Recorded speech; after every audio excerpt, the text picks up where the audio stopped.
What's up, everybody, and welcome to another episode of Anime on Draft. This is episode 176. Yeah. My name is Mark. I'll be your host. Yeah.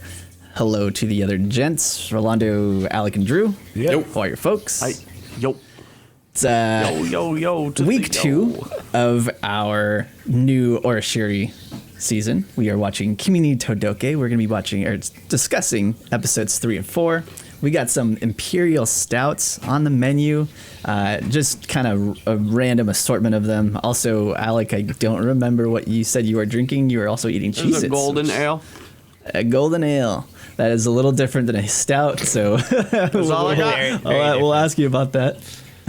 Nah, that's okay. Yeah, we also got some manga news, some Attack on Titan news, some upcoming season stuff, and we'll be, of course, getting into our thoughts on some of the fall 2020 shows. Fall 2020 shows.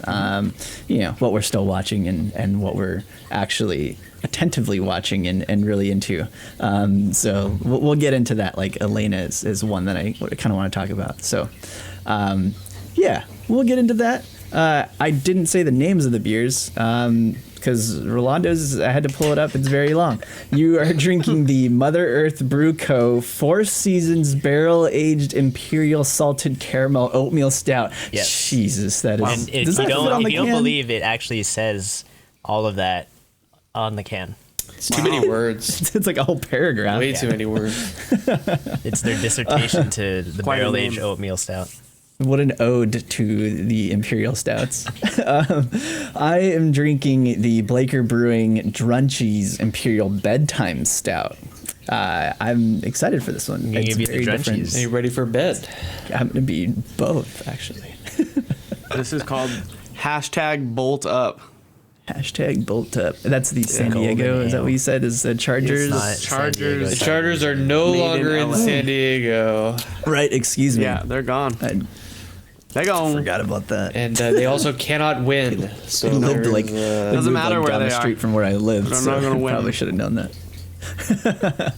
Maybe. All right, well, let's sip on these beers. Let's discuss some Kimi ni Todoke episodes 3 and 4. Yeah, I like this show, man. This is episode 3 especially it's comfy, and I was like kind of like giddy, like stupid the whole time, and I was really like, oh man, like this is so cute. And then, you know, like I was kind of expecting it to happen, but they kind of start hitting you with those like the drama, and they start the hitting you feels. with with the feels. Like I feel bad all of a sudden. Like I didn't want that in my comfy show.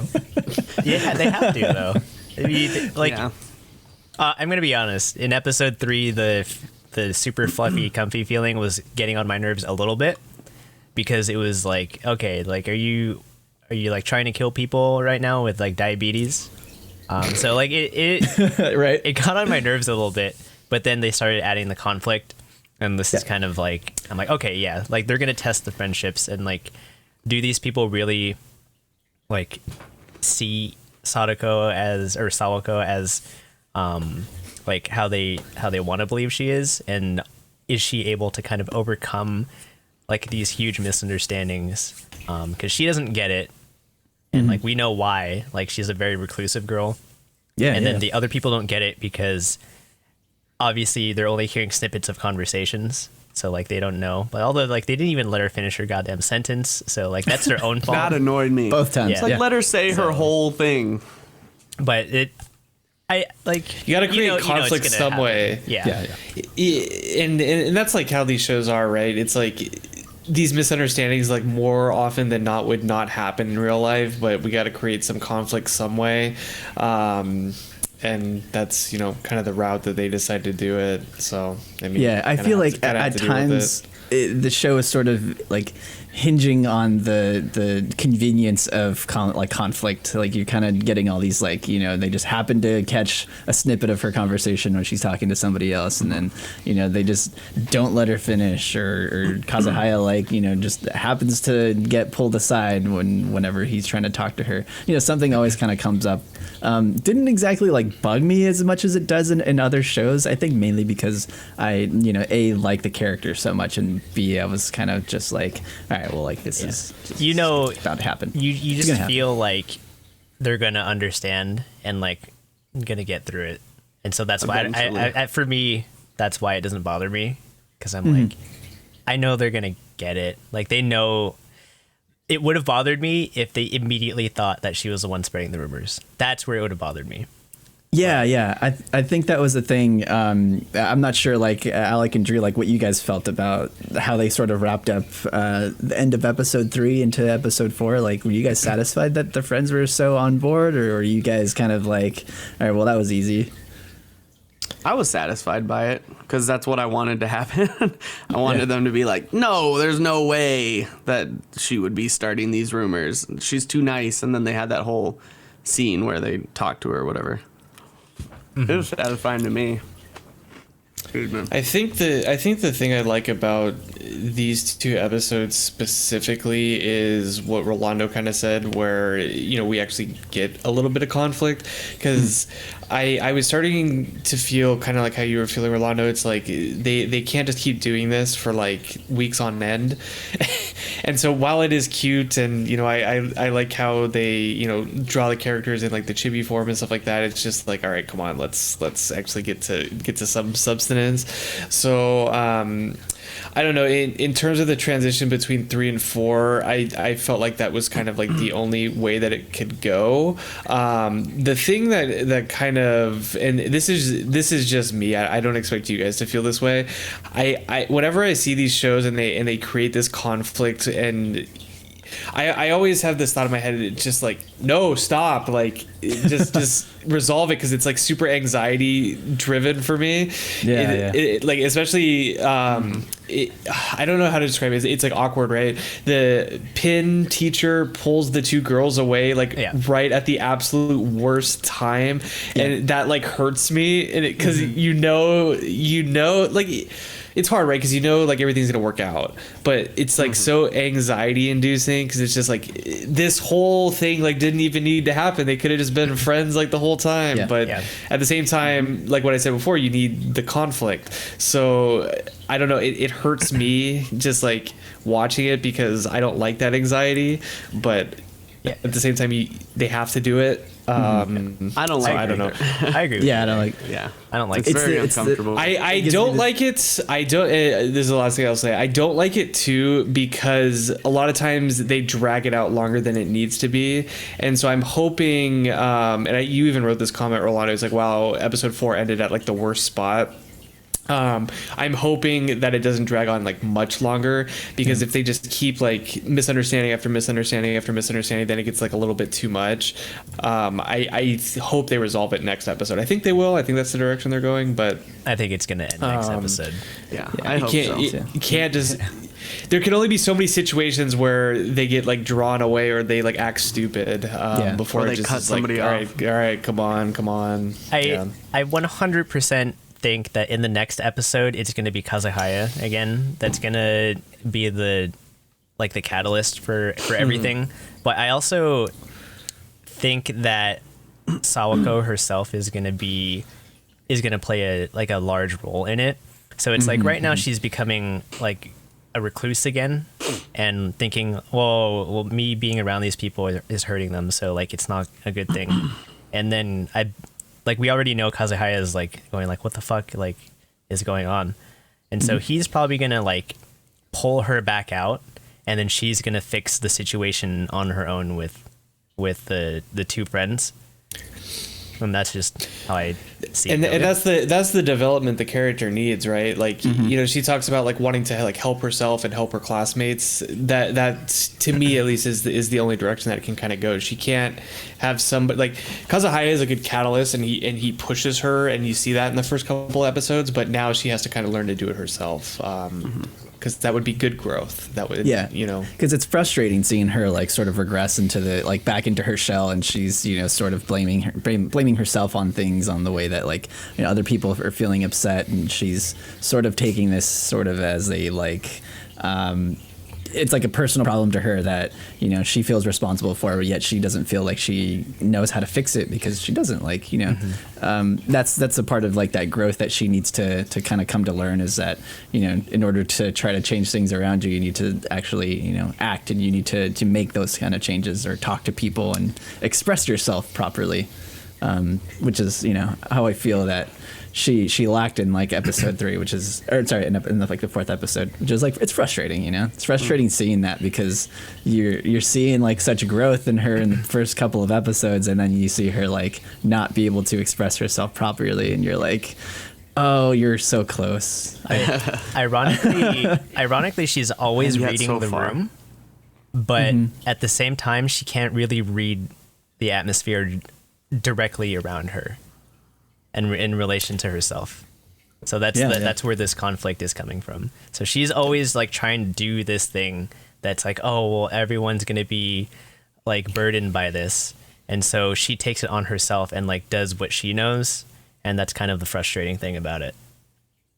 Yeah, It goes back to her like bailing on her classmates for like wanting to do like the task that nobody wants. It's the same kind of idea like with her own, you know, personal life, or like with her relationship with other people. It's like she wants to be considerate to others, but at the same time she doesn't really consider her like own feelings or like her own like interactions like with those types of relationships, which is frustrating, but that's, you know, how she's going to grow. And so it's like kind of exciting to see her come out of that a little bit.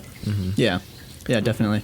What are you guys' thoughts on like the school atmosphere, you know, where Sawako is, you know, because it seems like it fluctuates a lot, you know, like her classmates tend to, you know, gravitate towards her, and they start kind of opening up, and then it seems like the next second everybody's sort of against her, and, you know, super like stereotypical high school, right? The person get like the ugly duckling or whatever, like kind of gets with the popular kid, and then all of a sudden everybody's against her, and so she's gonna have to like come out of that, or like, you know, rise up out of that, and then, you know, everyone's gonna be friends with her again. It's just like stereotypical like high school movie drama.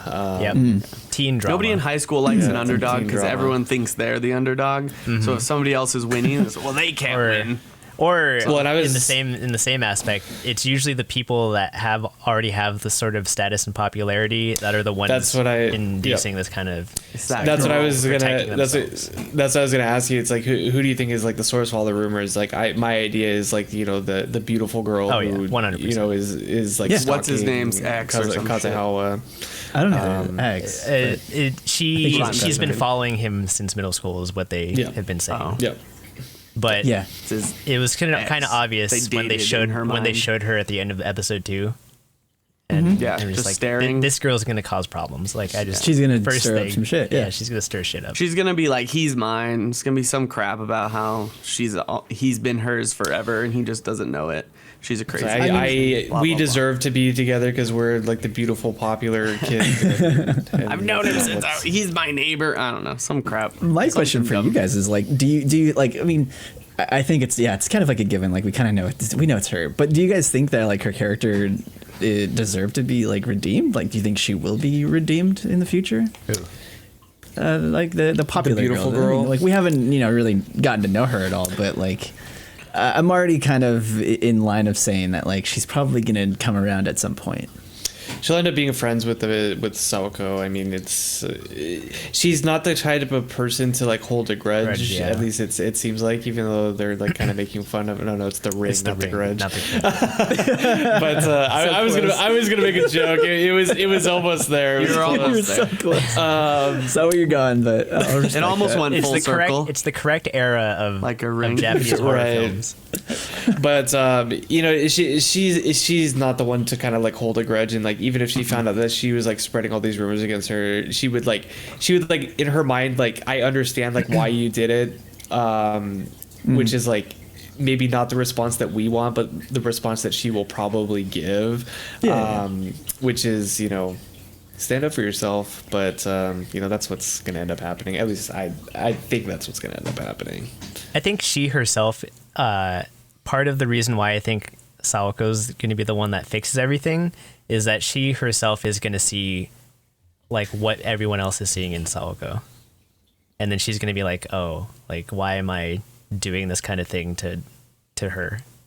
That's just how I see this kind of solving itself, at least in their conflict. Some dumb thing too, where she was just like her in middle school. I was just like her, but no one noticed me. Yeah, she had her middle school debut. Yeah. Oh. And now she's like, That's a good. no one's that's a good noticing theory. me, but they notice That's this a good theory. girl. Theory. Just keep adding up the tropes. Yeah, right. Yeah, that's one way I like haven't heard in a while. Like, you know, that somebody is trying to, you know, get over their like ugly duckling phase and then taking it out on somebody else. I haven't seen that one in a bit. It's because you don't watch too many shoujo. Oh, that's true. It's like a common theme in shoujo and I guess stories. I guess maybe that's what it is. Yeah, because it's like if good, you I forgot what there was like a shoujo comedy that was out a couple years ago. It was like the girl that was like used to be fat, and then like now like all the guys like want her or whatever, and then like she ends up naked. I'm just kidding. No, she always gets back. But like sometimes she'll like in a comedic sense they like make her like fat again, and then like the guys still want her because they love her personality or whatever, and then she gets like attractive again. But there's always like a character like that shows up and was like, you know, super insecure about their feelings, and then obviously the main character in that show was not even like caring a bit about her own looks. She is just like a mad fujoshi, but it's just, I feel it's like Drew said, it's a trope. It's a trope. Yeah. Trope. I mean, it's a good, like, it's something that I could probably see happening. Like, now that you Tried and mention true. it. Mm-hmm. Yeah, it's tried and true. Yeah. True. Works every time. It works every time. TV tropes, man. I was like, I fell into like a deep hole in TV tropes the other day because somebody posted one about something, and I was just like, oh, that's interesting. I never heard about that one. And then I was just like down in this like spiral of like, oh, I've never heard about this either. Anyway, sorry, that was just random. Back on topic. Yeah. I mean, it seems like, you know, as we're like discussing the show, it's like we kind of know what is sort of going to happen. I mean, does that detract you like the show at all from you guys? Like, do you still find enjoyment in it? Do you like, since you know where it's kind of going to go? Like, I think still along for the ride? I think it was you, Mark, who earlier you said you like the characters a lot, and I think so long as I enjoy the characters and can kind of, you know, empathize with them, then it can be as tropey as it wants to be, and I could predict it all the way to the end, so long as it's not like, oh, well, these characters are just butt, and I hate this. So that's how I feel. But we're watching it anyways. Yeah, It doesn't but I like it doesn't feel bad is what Alec is saying. Yeah, I think. it doesn't feel bad. It just makes you feel. Mm-hmm.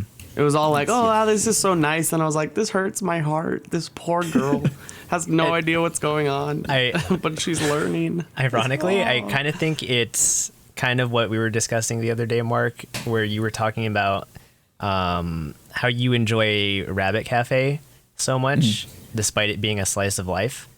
And I was like, it's probably because you're invested in the characters so much so that even though you know a lot of the tropes and like all the stuff that's going to happen, you're okay with it because like you were okay with that in like Eurocamp or stuff like that. But if it's some really boring thing where you don't care about the characters at all, then like it just makes it all moot. And I think that's exactly what Alec is like putting forth with this show. For me, it's all in like the presentation of the characters too. You can have good characters, but you can have like you know, kind of like, I don't know, the way that they present them in the show is not with you, like what you agree with, or you know, you don't agree like with the direction that the show's going. And like while we do know kind of where it's going, the way that they're presenting it is good. Like I think the pacing is very good for this. We talked about that last week a little bit. I think the introduction of the characters and their relationship with the new character is being done in a good way. And like we talked about earlier in this show, the interjection of conflict and, you know, how they're going to resolve it happened at like a good spot. So I think a combination of all those things make it so that you want to continue watching it because it does a good job of kind of like stringing you along. And like we talked about it earlier again today.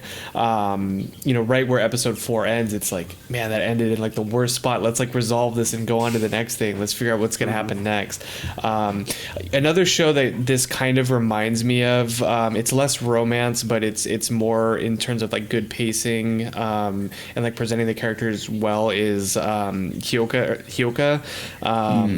And so like I said, less romance, but like super character focused. You kind of invest yourself in all the characters, and you kind of go around solving these like high school mystery sort of deals. The pacing of this show the pacing and the presentation of the characters kind of reminds me of that, and that is like a top 10 show for me. Like, so good. Yeah. So yeah, that's a pretty good comparison actually, because it's like you're sort of presented with like all of, if not like most of the characters pretty early on, and you're sort of just like, all right, well here's your crew, like we're running with it, and then you're just kind of thrust into like the sort of same like episodic or couple episode arc where you're following these characters, something happens, and then you just have to try to find the mystery in it. And in this show, it is very similar. It's like you're kind of just like, here's our characters, here's our main character, here's their flaws, and now we're just running with it. And then it's kind of odd to see like, we're also following like this is a 3, and we're probably going to be like a 3 episode arc within the first couple of episodes. I find that very interesting. I don't know about you guys. It's like I don't know the last show where we've had like a 3 episode arc this early on in a season, especially one that's like a romance type of show. It's always like either episodic or it's just kind of the entire show. the whole. I was gonna say the whole show, 12 episodes, and then you don't get any. Yeah, but everything's too. You either get like 1 episode, 2 episodes, like part 1, part 2, or the full thing. And so to have kind of a continuation, but knowing that probably next episode it's going to end is definitely different. I think you were starting to say, Rolando, everything follows like a formula now, and it's nice to not follow the formula because it's so predictable. Yeah, I think that's why. That's why. Episode. Yeah. Well, and the hot springs and the hot springs episode. Yeah, exactly. Christmas. Exactly. Yeah, Christmas. Sorry, what were you gonna say, Drew?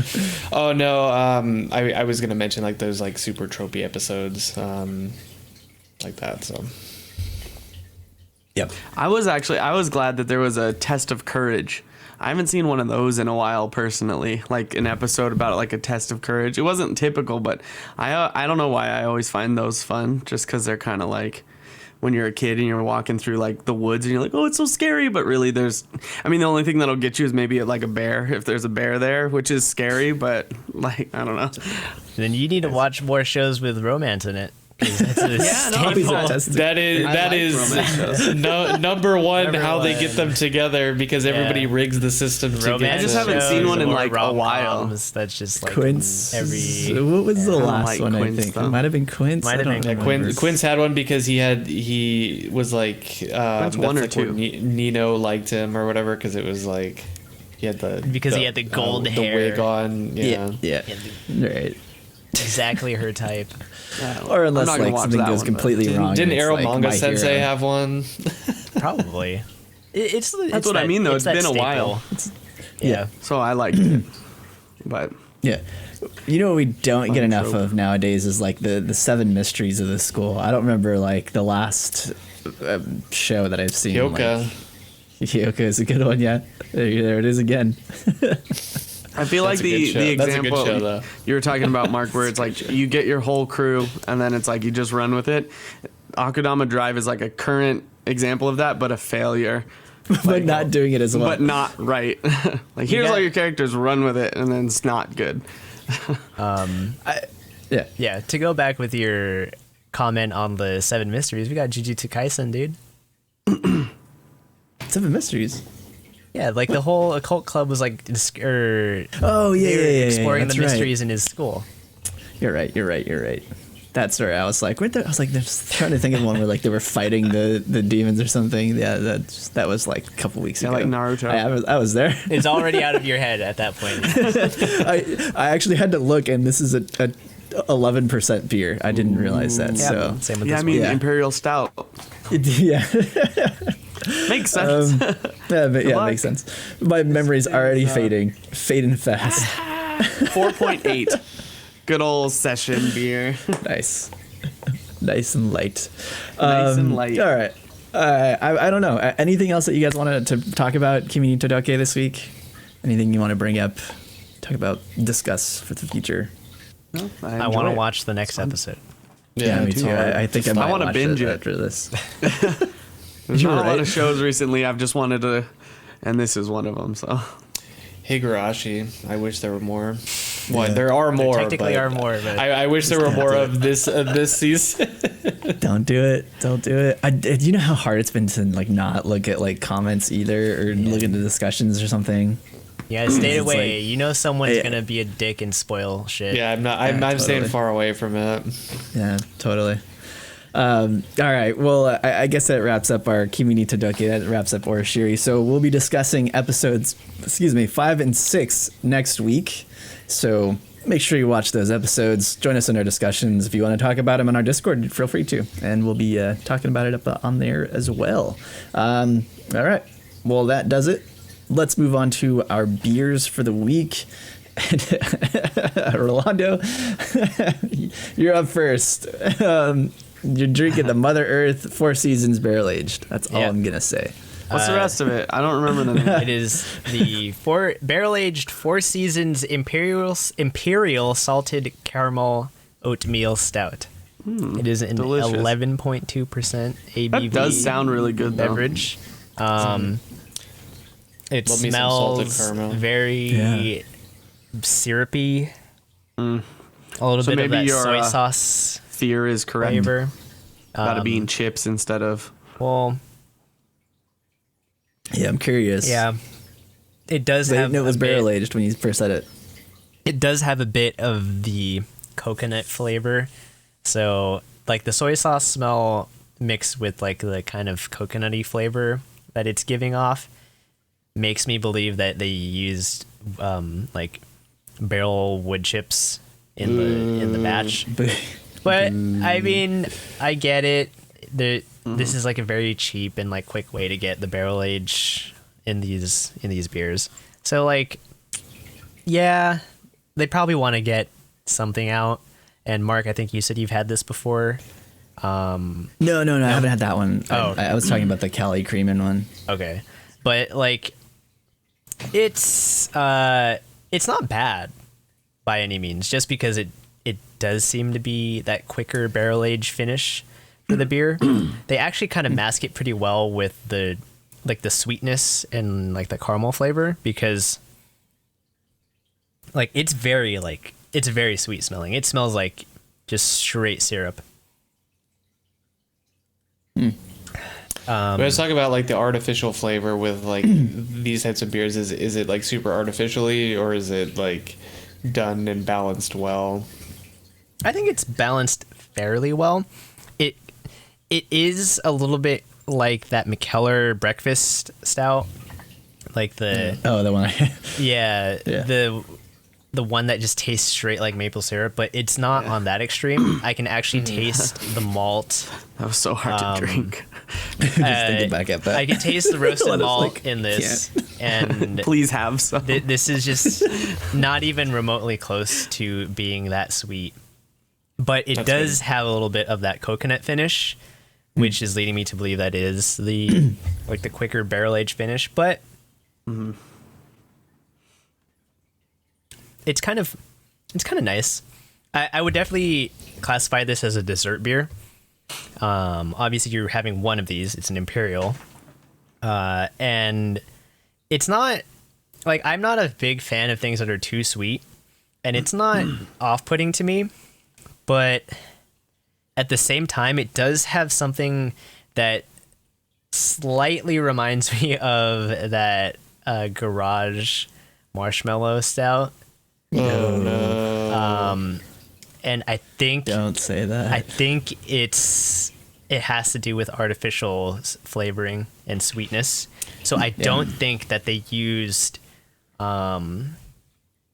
like salted caramel or like caramel and salt. I think there's probably like saline solution in the brew, and then they used artificial caramel flavor. And then I think part of the process was that quick barrel age with the wood chips, because it definitely says on here ale with natural flavors. So That's kind of anytime caution. you see something with that, it kind of makes you think that they may have Red added like flag. extracts of the flavors rather than Yeah. like using the ingredients themselves.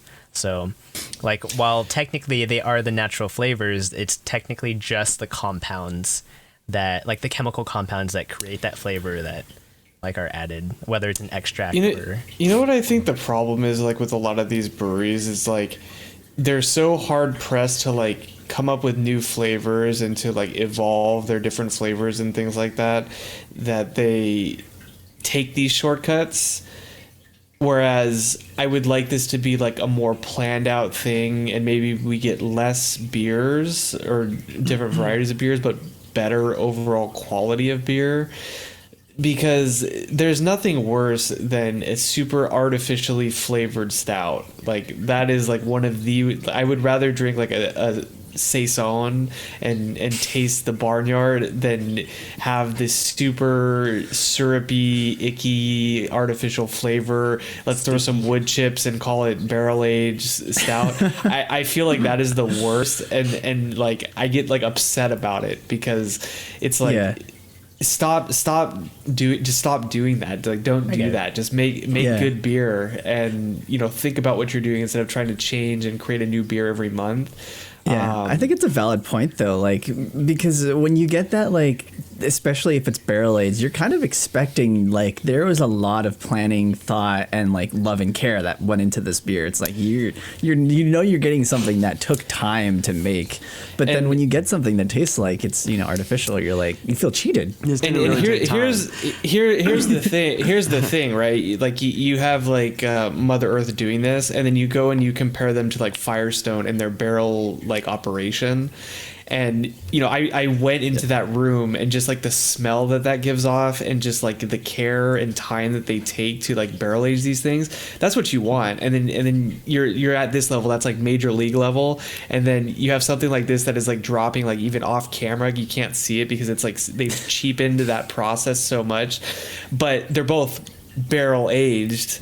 Yeah. But are they really? I don't know. I get upset about it because it's like I don't know. You want to hold them all to the same standard, and like some of these people are like they buy this in one. It's in a can. Why are you putting a barrel aged stout in a can? Like that's like sacrilege. And then number two, you're doesn't spoil it faster. if you're gonna buy it, you're not split. I guarantee you, because it's what you're talking about, where they do all the artificial process. It's gonna get ruined if it's in a bottle. I guarantee you. Yeah, for sure. And Because it's not truly barrel aged. Oh yeah, that's Drew's explained it like in the last 5 minutes, because they're doing all these shortcuts. It's in a can because it has to be. yeah. I don't know. Unfortunate. I agree. I kind of went off on a rant there, but it's like I don't know. No, it's These things like make me upset. It's like cheapens the value of it, and then you have like these new people who like get into craft beers and they're like, "Oh wow, barrel aged, this stuff's so cool," and then you like try to explain to them, and it's like, "Well, hold on, hold on here. They couldn't afford barrels, and they couldn't afford the time it takes to age it. So you know what they did, guys? They got some wood chips and threw it in the hopper. Took some extract oils and dropped it in there. But like it's that's the frustrating thing. too, because they charge the premium of a true for barrel aged sure. stout. Oh, this one can is $14. It was no, $10. I know, So but I I'm just exaggerating. I already had a feeling that it was going to be Right, Yeah. a little cheaper. lower. But in some cases, they have like in the bottle barrel aged stouts and still charge 12 for 12 ounces. It's $1 an ounce, and it's not even made correctly. And then you get it, and you're like, well, I should have just got, like Drew said, a Firestone. I know it's gonna be good. So Yeah, I think that's the thing It's too. It's like you're sort of getting these like Misleading. commodity beers where it's like, oh well, it's from a local brewery. It's probably it says it's barrel aged. It's in a can. Whatever. I'm just gonna get it because it's cheap and hey, I like some barrel aged stuff every now and then. And I mean, like some people may not really like care or tell the difference, and then like that's totally fine. But then when you're like comparing one to the other, and you're like, okay, I actually taste like the barrel that they aged it in, and I taste all these like distinct flavors in it, and then you get something that has natural flavoring. It is very disappointing. 50% kind of natural sucks. flavoring. Yeah, it kind of sucks. Like, I mean, I get the point of like getting a beer out there and having people buy it For because the they're gonna winter buy your stuff. season. They need an asterisk on these beers that say barrel aged, and the asterisk then at the bottom of the cans you'd say like wood chips. Okay. You'd say, like not actually. Here's how you solve that. So, you know how there are actual laws that dictate whiskey in the U.S.? Yep. All they need to do is they need to place a certain law for these barrel-aged stouts. And, like, I don't know, call it a purity law or whatever the fuck you want to call it. But state that you have to add the age on the can. They have to add the age of the brew. That way you know. Like Firestone's going to say like, all right, well, this one's 1 year age. This one, the vintage is 2016. Or sorry, they do that already. Yeah, they are like one of the top at doing these barrel aged, and they do it correctly. They give you a scroll that talks about everything that went into this beer. This is the process that we did. This is how long we aged it. This was our thought process behind why we made this blend or why we chose that barrel. Originated from. So that's how they should be done. Though. AleSmith it is does that too. required. Not the scroll, but AleSmith does put like a year on theirs as well. The Speedway Stout variants that they barrel age are also very good. And they do interesting things with those, and they let you know how they do them. This that you're describing, Rolando, is sacrilege compared to. I also have to, I guess I agree. It does frustrate. It kind of upsets me as well, because as a resident stout lover here, like, you hear about people, they might go try one of these and be like, oh, barrel aged, I've heard good things. Then they try it and they're like, well, that was gross. And it puts them off of it entirely. And I'm like, no, I want more people to come to my side. Like, get off the IPA train and come over. Let's go. Now take this with, like, as you will, but I feel like this beer in particular, it's priced at a certain point that I think that it will get curious, people new to stouts or barrel age or anything. It will get people interested in trying something like this that maybe have never thought about paying $10 for a single can of beer. And it's definitely, the flavor profile is on the more forgivable side for people that are not used to the barrel aged flavor. Very strong. Because it's on the sweeter end, but in my opinion, it's not that sweet. It's not as off-putting as, the Garage Marshmallow Stout. But it doesn't have the same complexity of flavor that you would get from something like any of the Firestone Imperial Stouts, barrel-aged ones. Just like, it's an entry-level barrel-aged stout. If you get what I'm saying. I get what you're saying. I think that's fair, because you can't come across like a barrel-aged stout that's, an easy to come by and that's like, priced. Yeah. And that's why I have one suggestion. I think if you're interested in barrel-aged stouts outside of COVID and you really want to try one and you have a friend who likes them or also wants to try them, get one and split it. It's half the cost. You don't have to drink the whole thing, and then you get to try it. You also get to enjoy it with a friend, and you don't have to drink, however much 12% beer by yourself if you need to drive or whatever. I definitely think that if you are interested, you can definitely try this beer and see if you like a little bit of the flavor profile of like an oak barrel age in your beer, because it's not, it's something more akin to like drinking whiskey than it is like a beer. And I would say this is probably your entry point. This is like your baseline on it's not like remotely close to what you'll get into, but this is probably where you should start. If you like it, maybe go to like the what is it, the Dragon's Milk or whatever. Like I don't really like that beer, but I think it's a very easy to drink, actually barrel aged stout, and then like kind of go up from there. Try a bunch of stouts first too. Yeah, like see if you even like stouts fair. in the first place. But So like I if you do, Googled this is like probably the very easiest entry point. So there's an article on Brewbound where they talk to one of the brewers, and basically it's a blend of various big stouts that are aged no less than 6 months and derived from their Russian Imperial Stout. And then there's a quote from him saying, "This was one of those recipes that was really fun to put together. Doing trials for salted caramel may sound like a dream come true, but it's actually really difficult to find a product that can simulate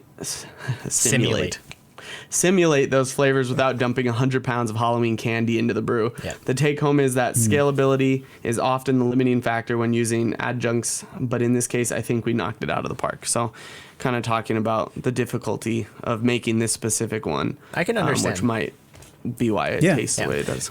But I mean, it's unique. I don't think it's a bad beer. Is like what I'm trying to say. Is like I don't think it's a bad beer.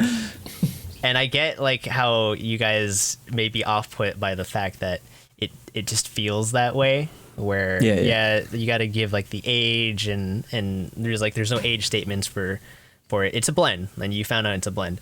But I don't think it's a bad beer whatsoever. I think it's a good entry point for people that want to start getting into barrel-aged stouts, but are a little bit wary of like whether they're gonna like the aged flavor. I guess fair. I should preface it too with I've had beers like that and liked them, and then I've had others that just gave me a headache. So it's hit or miss. I mean, I kind of still like want to try it because I don't see many like salted caramel beers, and I love salted caramel. It sounds delicious. Throw a little does it melted caramel in your like beer. fairly well. I honestly don't think might it's do that sweet, in this. honestly. I want to throw a little bit of salt in this one. Sorry. Yeah. I mean, I'm not ragging on them. I'm just session, saying like these are what my palate says about the beer. And no, it's very fair. Yeah. You're I don't think it's entitled to bad. your own wrong opinion. It's fun. Just kidding. I don't think it's a bad beer. And I think the name is terrible. well, then, Maybe they could shorten it down a little bit. I think Yeah. they could shrink it. but Yeah. you can just call it the Caramel Four Seasons oatmeal stout? salted. Yeah. Salted oatmeal stout. Just cut a Like few you words off. you get like all the basic flavors. It's not very overtly like caramely. It's fine. All right. Well, that was a very lengthy discussion about the beer. I'm glad we got into that. Well, we haven't talked about I mean, stouts in a we long started time. talking about like fucking. Yeah, we haven't talked about stouts in a brewing while. process. It's been a minute. I think like since like early this year, we haven't had like a stout on here. It's Well, it been wasn't all stout season. dippers. Now it's stout I season. mean, It's cold. It's always Yeah, stout I guess season. it's true. It has been cold. It's always Always stout stout season. season. I do Stout have to say this season, baby. finishes with a nice Baby. roasted malt finish. Like that I do oatmeal love stout. a roasted malt. That oatmeal stout, like finish. It does finish with that. Yeah, I see. Now that sounds a lot better to me. Yeah, yeah, All of a yeah. sudden. Like, all right. Now we're getting somewhere. All right, I can get behind that finish. All right, let me get into this beer too, because this is another like really sweet one. So Trash. It's, All right, moving on. Imperial bedtime stout, awful. Let's move. And yeah, this is interesting. So it says it's brewed with brunchies? shortbread cookies, caramel, cacao nibs, chocolate syrup, vanilla beans, and lactose. And yeah, it's very sweet. I'm not getting much of like the shortbread cookies of it. Maybe in like the smell, it smells like slightly bready, but it still kind of smells like that, like slightly syrupy or like soy saucy. I mean, It's called brunchies? but like drunchies. Oh, drunchies. The brunchies. I'm going to search Drunchies. it too. He's gonna get the drunchies. Dude, I guarantee might, you. man. 11%. Then this is it's good though. Like it's very sweet, but it's not too heavy, which is what I like.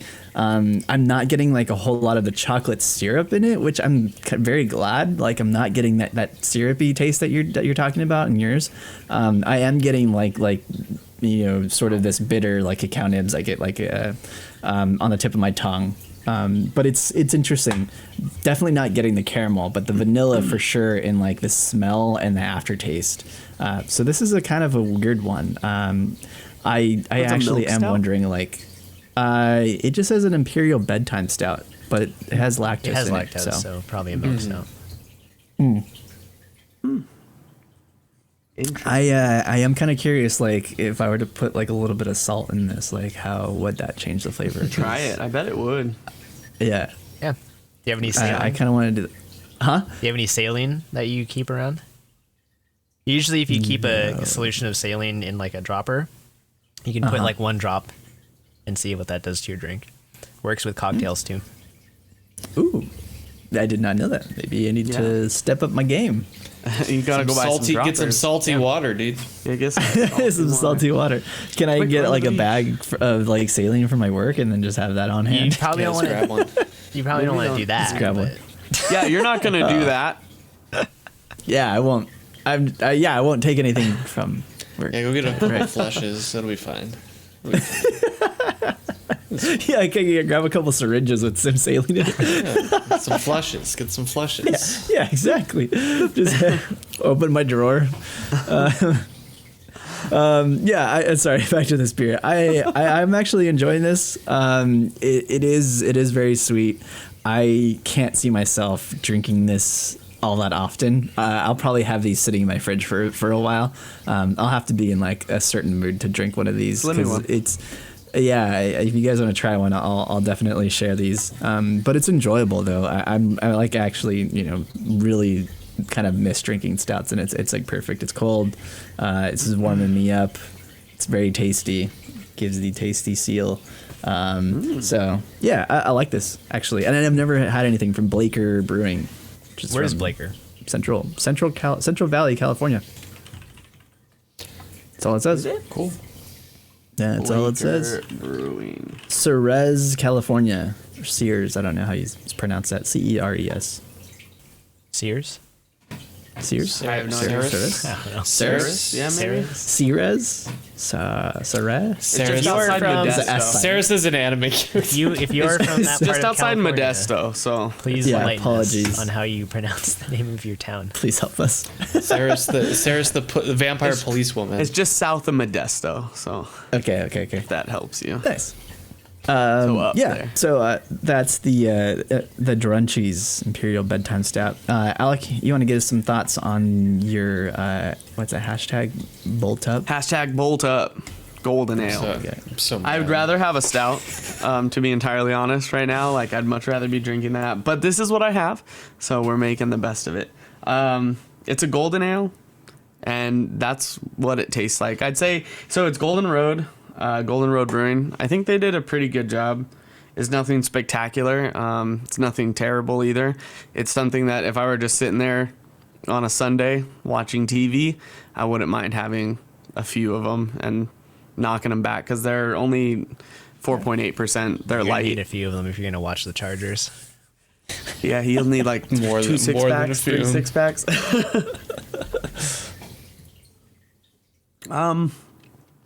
Yeah, it's like it's malty, light malt, little bitters, sweetness. It's pretty basic. I don't think anything about it stands out at all to me. So after all the talk about all these imperial stouts, that's really all I got about this. It's actually kind of That's fine. Yeah, Eh. it's fine. That's fine.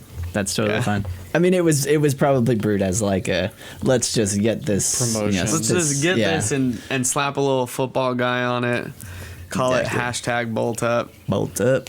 Celebrate the Made in Chargers LA, down here. not in San Diego. Yeah, LA, not San Yeah. Diego. I mean, if anything, Golden Road is really good on their PR, so they're always on top of it. All right, well then, let's get into some final ratings. Rolando, why don't you tell us your rating on the Four Seasons Barrel Aged Salted Caramel beer? Imperial Stout of Oatmeal stout. the time, I mean, Southern Made California, from oatmeal cookies. made from Mother Earth Brewing All right. Company. Before you 11% guys start in a making can. up a bunch of stuff, I think so. I think that this beer is a good entry point. Like I said before, if you are trying to get into barrel aged stouts, and it does the salted caramel flavor fairly well. It's not overtly sweet. It doesn't have a very thick mouthfeel. It actually is very like vibrant and like has a lot of high like carbonation in the mouthfeel that I think helps with the actual flavor like dispersion. So like you don't feel like it's very dense. Like you actually can feel like the finish of like an oatmeal stout from this beer. And it's just, the smell smells very syrupy, but it doesn't taste like that at all. It's just like very subtle, which I think is good in this sense. You don't get too much of that coconut flavor from the barrel age, but I think that there's enough of like that earthy woodiness that just is a good complement. So like we talked about what we don't like about like barrel aged stouts that are done poorly. I don't think they did a bad job with this one, but I don't think it's excellent by any means. I don't think it's bad either, but I do think it's like just straight average. And like I said, the good entry point if you want to get into barrel aged stout. So I'll give it a 3.5. Okay. All right. Right down at that average. That's that's like average. It's average at 2.5. 2.5. No, that's a 50%. below average. 50-50. Right at the 50. Right at the 50 mark. Yeah, mine? Want to give us a rating? I would rather drink this than Coors. Nice. So Wow. I'll give it a Solid drinkable nice out of 10. It's drinkable out of 10. Yeah, it's drinkable out of 10. I'll give it a average 3.25 though. So close. Okay. All right. Yeah, I think final score for me is probably going to be like I don't know, I'm hinging on like a 4.25. This is actually quite enjoyable. It's not super heavy. It's not as sweet as I was expecting it to be.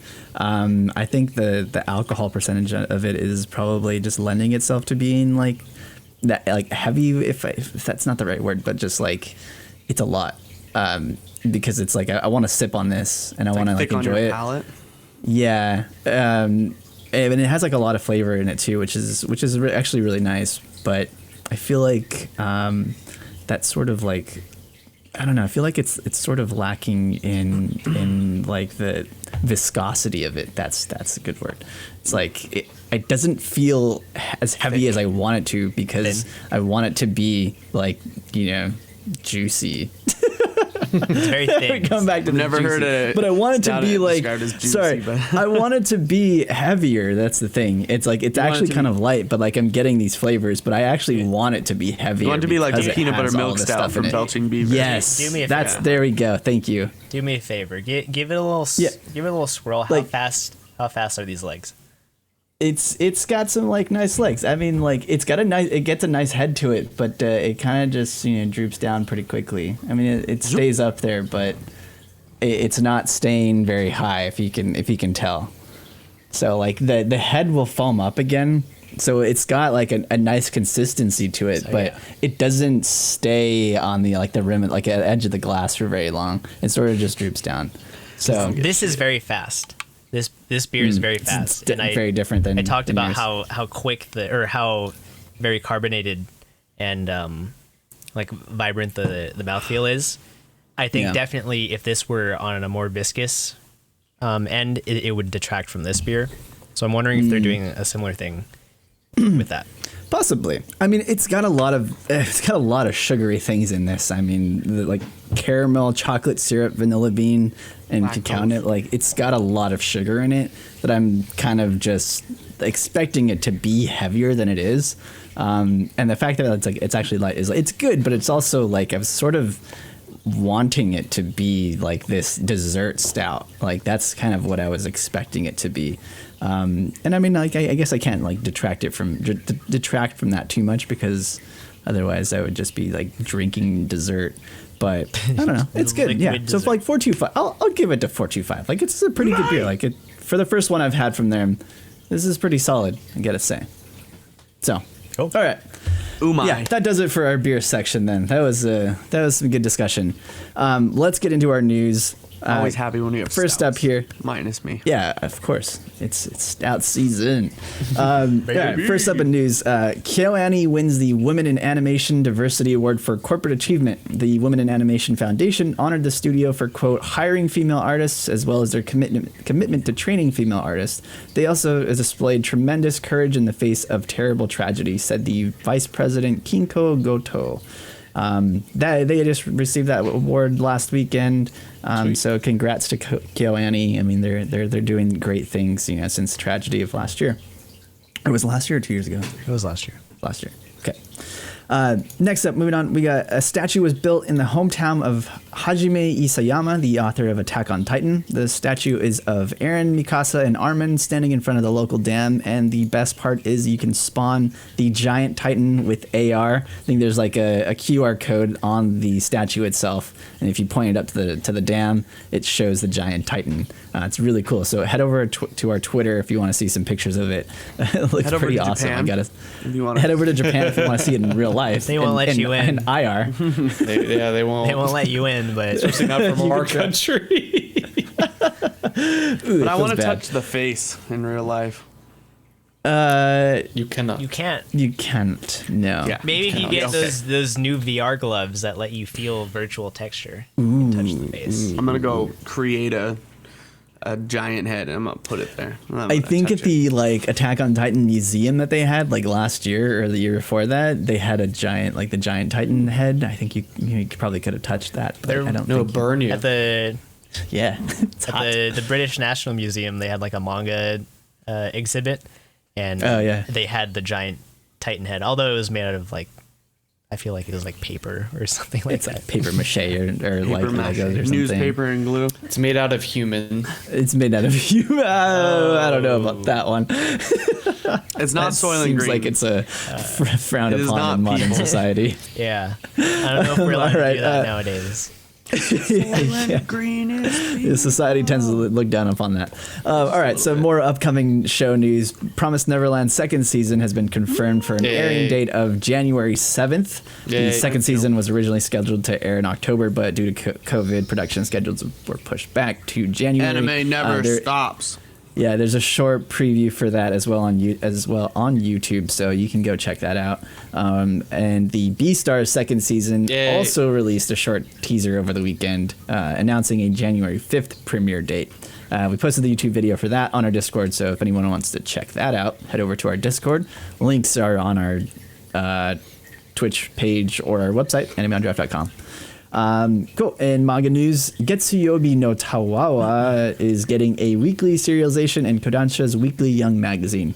Kiseki Himura has been illustrating the series every Monday on his Twitter, so head over there if you want to see it, or head to the manga subreddit and check out the series. They literally post that, and it always gets thousands of likes because it's got some great art and it's pretty funny. So I'm kind of excited for it. I hope it's going to be a good serialization, a good manga. So we'll see. Look forward to that one. Masanori Morita, the author of Rookies, teased another new project last Friday. I highly recommend Rookies for anyone who's interested or at least likes shonen battle manga, and this one's about baseball and Yankees and thugs. So it's a pretty good one. It's a lot of fun.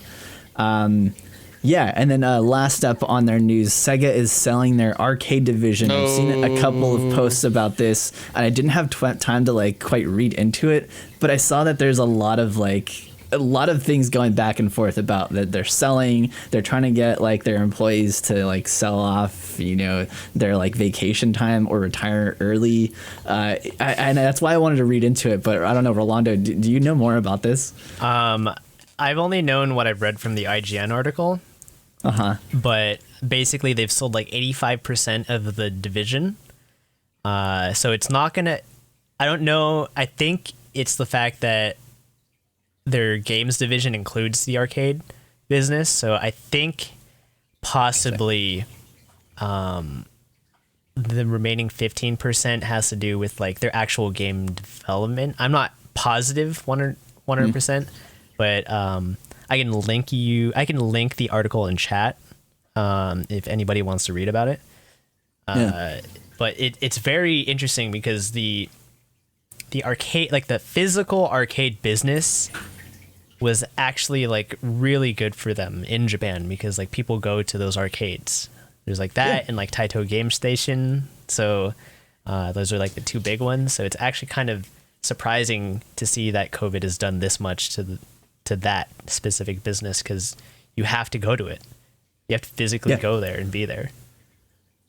Yeah, that's kind of crazy. That's why I was like really surprised. I was like wanted to read more, and it seems like this is going to be a big change in not only Sega but like just sort of the arcade business. Yeah, Sega 2 closed like the other month. To see it.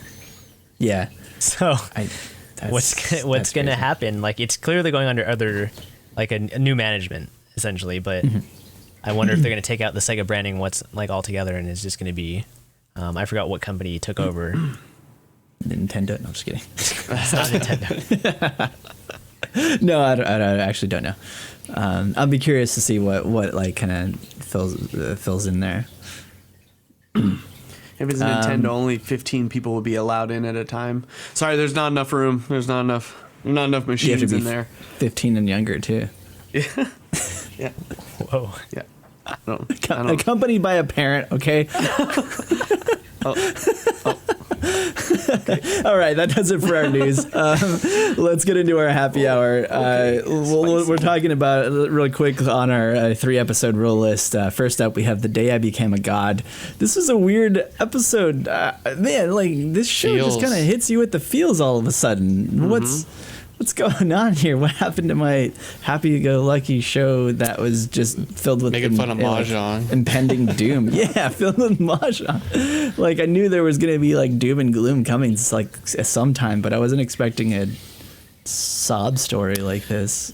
Well, it's doom and gloom, but it's also like, you know, a positive outcome for like the character's development, right? You know, she obviously, you know, that family lost their mom, you know, his wife, and it has greatly affected him. You know, he hadn't left his house pretty much in 10 years other than to go to the Konbini.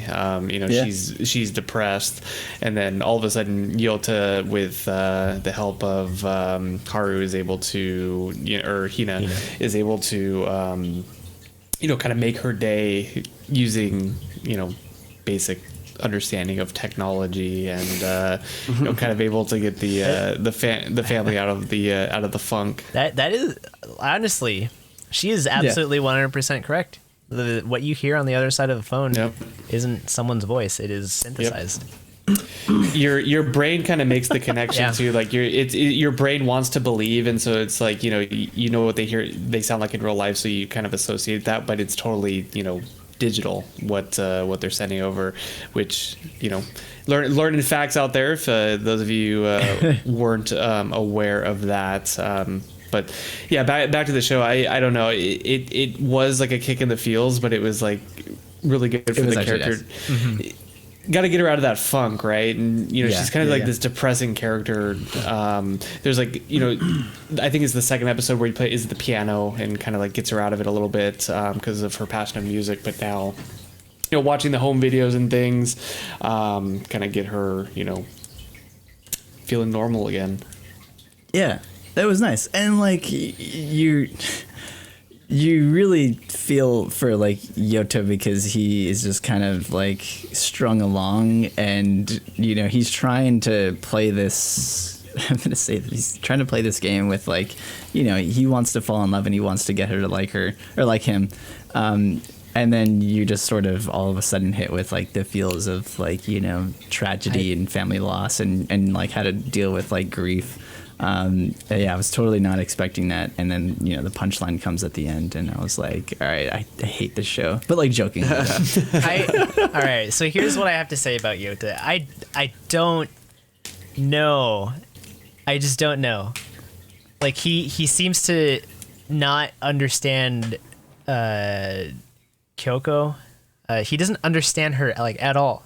Like he doesn't know anything about her. They're childhood friends. In fact, this is something that really bothered me this episode. If they're childhood friends, why do they refer to each other by their last names? Like, it just...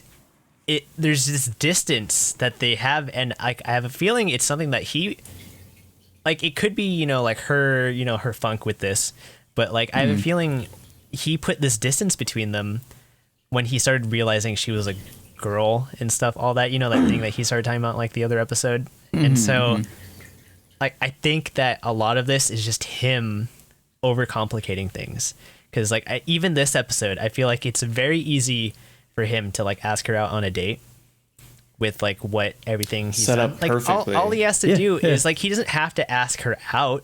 Like he doesn't have to say like, go out with me. He has to say, well, can Want we to go get on a date? coffee? Like that's all he has to do.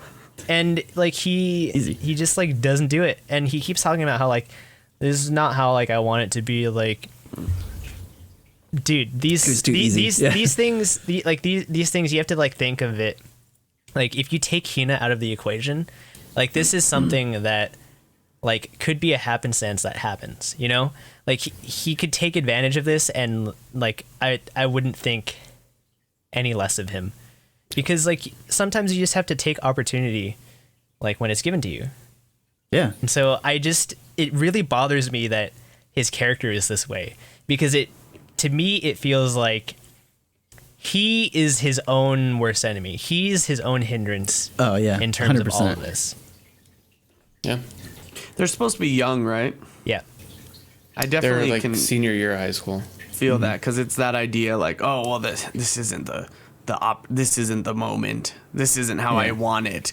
Exactly. It's never how you want it. How you want it is just to be there, and then eventually you realize that I just need my opportunity, and he gets his opportunity. feel- No, not this one. I feel like it's kind of like what you said, Rolando. It's like he kind of wants to do it on his own, but he's obviously not capable of doing it on his own. So it's just gonna keep getting dragged out until he can like finally like Until he man gets up. cucked. I'm going to say That- until he gets cucked. That, or until he can, you know, man up without Hina's help to like actually do it, like actually like learn about his friend and understand like who she is. The as world's a gonna person. end, so it doesn't matter. World's going to I end. feel like that has a big Yeah. thing to do with it, is that, you know, the world is going to end, but like we don't know how the world, or if it's actually like the world, or maybe it's like Yota's world is going to end or something, you know, something tragic is going to happen. And I feel like that's going to be a big like Comet. catalyst, or Comet's a gonna fall comet from is the going sky. to, yeah. And then that's what makes me think of Lucifer and the Biscuit Hammer. It's like where you have this like impending doom, and the main characters need to like, you know, kind of get serious, and like real shit is going to start happening. And then it's like they're forced to, you know, react to this and change their ways. Otherwise, you know, they're just going to be stuck in the same thing and like thinking that it's like no big deal. Kind of feel like It's the a same thing is metaphor. sort of happening to Yota. She's gonna get with some other guy, Yeah, it's and like I his said, world's gonna be over. he's going to get cucked. This is what's going to happen. Maybe. I mean, maybe. Or everyone like, dies. Knows. Everybody dies, and then Yota's everybody. Gotta learn, is like, Like I gotta learn told more you about the AI first. Gotta learn more about the AI. God Oh, hand the AI? Oh, nice. The Yeah. AI. and pinky shackles. Yeah, I mean, we'll see with this show. It's definitely, yeah. Yota's character definitely frustrated me this episode. But like I like, as sad as it was, I enjoyed the story with Kyoka and the mother. Well, that was very touching. It wasn't what I was expecting at all, but I mean, yeah, it was nice. All right, moving on. Akudama Drive. Just who is still actively paying attention and watching this? I'm watching it. I'm not paying attention. I paid attention to it. I mean, it's okay. It's not great. Yeah, I mean, this is. It Like I comes said- down to I don't care about the characters or the story. I'm just kind of along for the ride, and Yeah. it's fine for that. Yeah, they did another one of those like bunny and what is it, the shark or something? Yeah, every The- episode. It's going to happen every episode. And I was actually trying to pay attention to it, and I was just like thinking in my head, I was like, just finish already, like I don't care, like just stop. And like I actually like don't even remember what they said about anything, I just completely just shut it out. And I feel like kind of bad, but I was just like, just get back to the train and you know, fighting people. Like that's what I came here for. That's what I'm watching this for. That's fair. Yeah. I don't know what else to say about the show. I feel bad for, like, you know, the people that are really I will say cool, the like, animation quality has been consistently good. Yeah. That's kind of the one thing it has going for it. Yeah, it's the benefit of CG, right? It's consistent. Yeah. Yeah. Well, I mean, as long as they make it, spend time on it. I kind of don't like the main girl at all.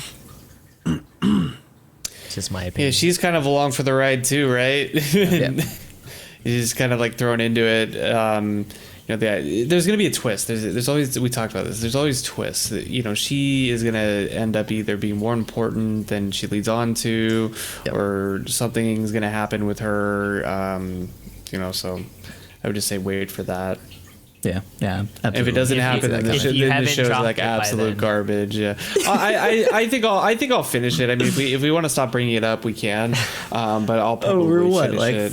4 or 5 episodes in already? Like, might as well just keep going and see if it just completely turns into, you know, trash at the end, or if it was like just a show, you know, like it's okay. I'm leaning towards just a show. It's just a show. I mean, like I said, like, it's got like good things going for it, like, no doubt. Like, it's just a matter of, you know, how much you're willing to pay attention in the show, and how much you want to get out of it, because that's what it seems like at this point. Yeah, yeah, that's fair. That's fair. Totally fair. All right, Muno no Nana. Muno nan nana. Moon no nana nawa. Yeah. Rolando wanted to ask this question. Who are you guys rooting for? No one.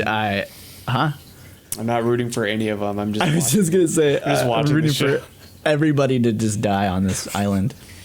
It's come down to like the show is good for like 3 episodes, and it's come down to like every power is more niche as we kind of go forward, and it's convenient that each one is super inconvenient to the main character, and that's what totally cheapens the show for me. It'd be interesting if she just like went against, you know, the characters like as we kind of know them, but they just keep introducing new characters that are like, this one's more OP in this situation than the next, and it like totally like cheapens the show for me. And so at this point, like I feel like the interactions of the main characters are like interesting enough to keep me interested, but the show kind of took a dump for me after like the third or 4th episode. That's exactly what I was about to say. It's like every episode we're getting another new power that is going to inconvenience the main character in some way, and now we get a necromancer. It's like, oh, she's trying to kill. Oh no! Ooh, what's going to happen Spoopy. now? Yeah, I was just kind of like, all right, yeah, that makes sense. That was bound to happen. If they're not, like you said, like if they're not gonna lay out all these characters' powers, then they're just gonna keep, you know, piling it on into whatever's gonna, you know, be convenient next. Yep. I don't know. Inconvenient. Rolando, Alec. I mean, I already told you that this was not going to be a good show when I recommended it for the 3 episodes. The enemy of because like humanity. I already saw like the flaws it had just from the first episode. Like I saw that it was interesting, but it just was not. It didn't have enough put there to make me believe that it was going to be good. And so far, it has proved me correct. So it's interesting enough for me to see what happens for the rest of the season, but I don't think that the story in particular is good at all. The characters themselves are not that good. I've actually been turned into rooting for Nana because I just want to see all these characters get killed off, because it's just fucking annoying. It's the same. Yeah, honestly, they're all annoying. Like like you said, you bring up all these goddamn fucking new powers, and the characters are just fucking just overbearing. Like, just get killed off. Like it's they don't have like a real personality, in my opinion. I almost wish at this point that there actually was like an enemy of humanity. Like there's going to be like some like ridiculous monster that just like appears and everybody's just like completely fucked. I kind of wish for that. I feel like that would be really exciting because they're then, not actually training and they're just killing all the people with powers. Like, oh, yeah, shit, we're yeah. all I mean, dead. like, because then Nana's like, well, good luck, everybody. Like, Goodbye. y'all go have at it. Just like deuces. Like, I'm be over here with my Going my to Bora mind reading Bora. powers. Yeah, I mean, it's like you said, Rolando. It's like we kind of expected this to go into just total nonsense, and like we just like really could care less, and that's where I am. It's like just kind of watching it because I like did her it not lose you swap personality in this episode where fucking what's his name started getting convinced that she was a mind reader. Yeah. I was like, okay, so what? he just believes. What it is all of a this sudden? bullshit reasoning that you're putting right now? Yeah, that's funny. Yeah, because I was typing something up and I was like, wait, Yeah. what? And then he's like, oh, no, but anyways, I'm gonna go do an autopsy anyways. Yeah, you know how to do an autopsy. Cool. Yeah. That's believable too. A+, nice. It's very Let me just go smart. walk into that funeral right now and just like do an autopsy just on cut the 'em body. open. Rip them open. Yeah. This heart Limb looks from limb. normal. Let me not all ask that all that extensive medical training. Yeah. Let's not ask like the fucking person with the power to do that at all. Yeah, Let's right. let them show No. themselves. No, but he conveniently forgot that there was a power like that. Oh, yeah. As did we. We didn't know. All right. Let's move on. Let's discuss our Clannad rewatch and Clannad after story, if I have to specify. We just finished this in our Discord, so thank you for everybody who is tuning in with us, who watched Clannad after story. I wanted to get some final thoughts since we watched both seasons of Clannad. It had been years since I first saw the show. I think the same thing for Rolando and Drew. Alec, this is the first time you'd watched it, so I want to get your sort of overall thoughts on watching the show and after story, for the first time. It didn't live up Yeah. to the hype. I'll put it like that. I definitely think I had a higher expectation than I got. I think I made it clear when we were watching the first season that I was just like Fuko annoyed me and it went on way too long. I don't like Nagisa. And then it was really just like, it was like, oh, the feels come later. And then we watched After Story and I was just frustrated most of the time. Like the feels, I could see they were there, but they were so far overshadowed just by my sheer frustration at the main character and how he handled things and the parents and how I'm just like, this is so stupid. Like the whole fact that his daughter's dying with a hospital in there, like down the road, and he's like, let's go walk in the snow. Oh my God, you died? Oh no, who would have thought? Everyone but you would have thought. Sorry, spoilers, but it's old, so anyways, yeah, didn't live up to the hype, frustrated me. And the whole like Nagisa scene didn't really faze me because I didn't like her, so there's that. Okay.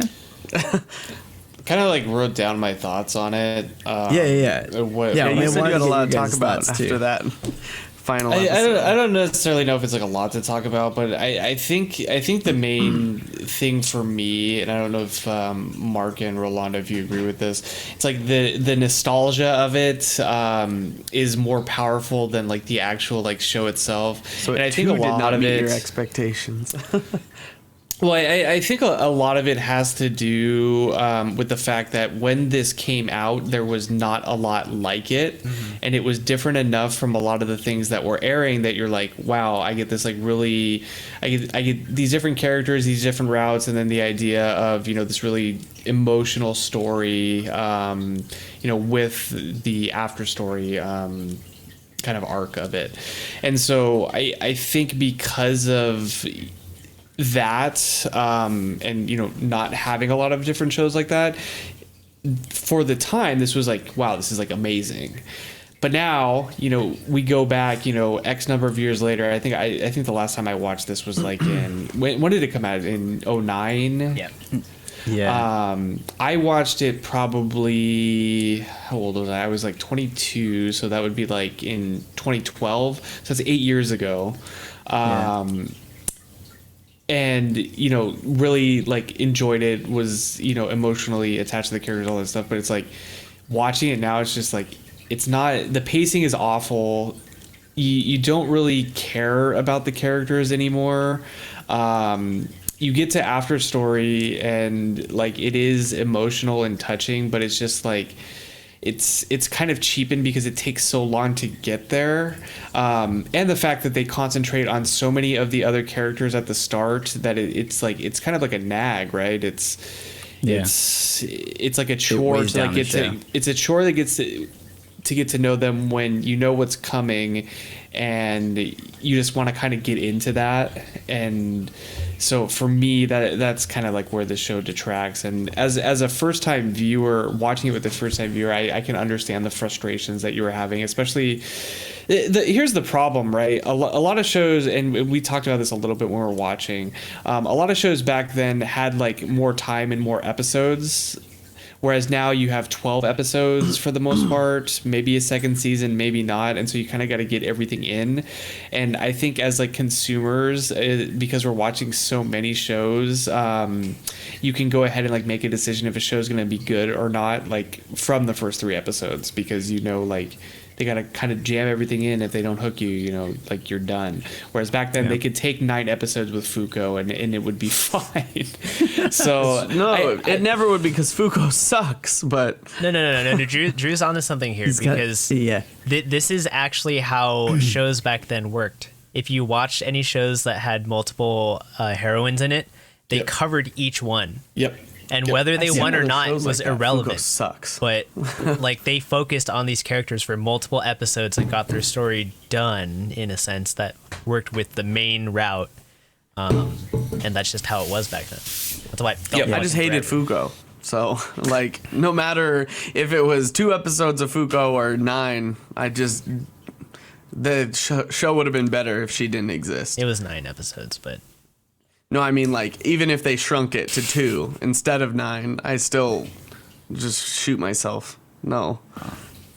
I just feel like she was like slightly annoying, but like I didn't hate Fuko. Like I still don't hate Fuko. It's like Fuko. I feel like at that time, like Drew's bringing up like the idea that at the time there wasn't anything like this. At the time there wasn't really anything like this. Like before this, there was Canon, and that got fucking remade like almost immediately after the original one came out. And like these stories were like, you knew coming into it what you were getting. You knew you were going to get through all the characters. All the characters were made to a certain trope, and like you just had like a gentleman's agreement, I guess, with the production staff that you were gonna wait until like later on to find out what the actual story was. So it's like if you take Nagisa and Tomiya's actual story, you could condense that down into like 10 episodes. And so the fact that this was like 52 episodes or whatever is is a testament to show how much extra shit was in there.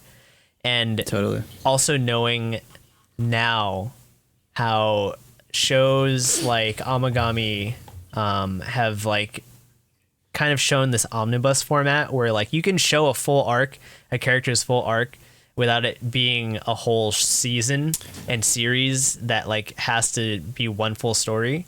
Like we know that they can do separate stories now in a whole related series. And you know what show like actually, and you guys hate this show, but you know what show like actually does this good is Orimo.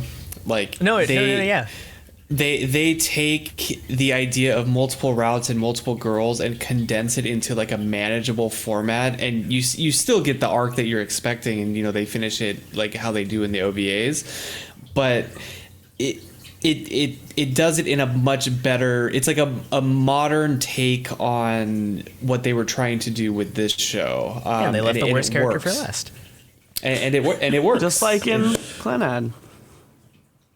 Nagisa. The worst. She was through the whole. She was the whole thing. Yeah, but there was like a whole bunch of She's there shit the whole about time. her.